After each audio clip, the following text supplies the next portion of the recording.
your thank you message for all of your guests. So we'll start first with Beng. Ikaw na muna.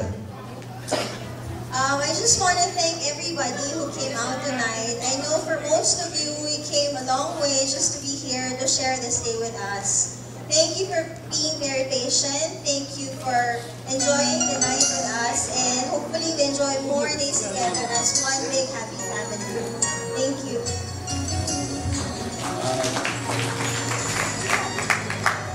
Salamat po sa lahat ng nagpunta dito. Alam ko medyo na-late tayo, pero salamat po sa pasensya. Sana naman po nag-enjoy kayo. Maraming salamat po sa pagdating. Milberg and Beng on behalf of all the suppliers, Events Essentials, Events Coordinator, and of course Raymond Fortune Photography, Nice Print Videography, Totally Mesmerized, B-Boys Flower Shop, Capturific Photo Booth, and speaking of photo booth, you can still have your photos at our photo booth area, Glam Films Incorporated, Hotel Kimberly Tagaytay, and myself. I'd like to thank you for trusting us and making us part of this beautiful, beautiful wedding. Maraming salamat.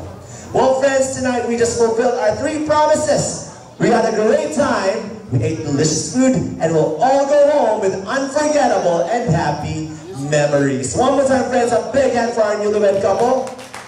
Yeah. Thank you so much, Jen. There you go. And let's all stand up and party with them. Come on, let's all stand up. One more kiss, one more kiss. Yeah, my name is Rich. I thought, say goodbye, God bless, and have a great night. Well done, you. Bye-bye.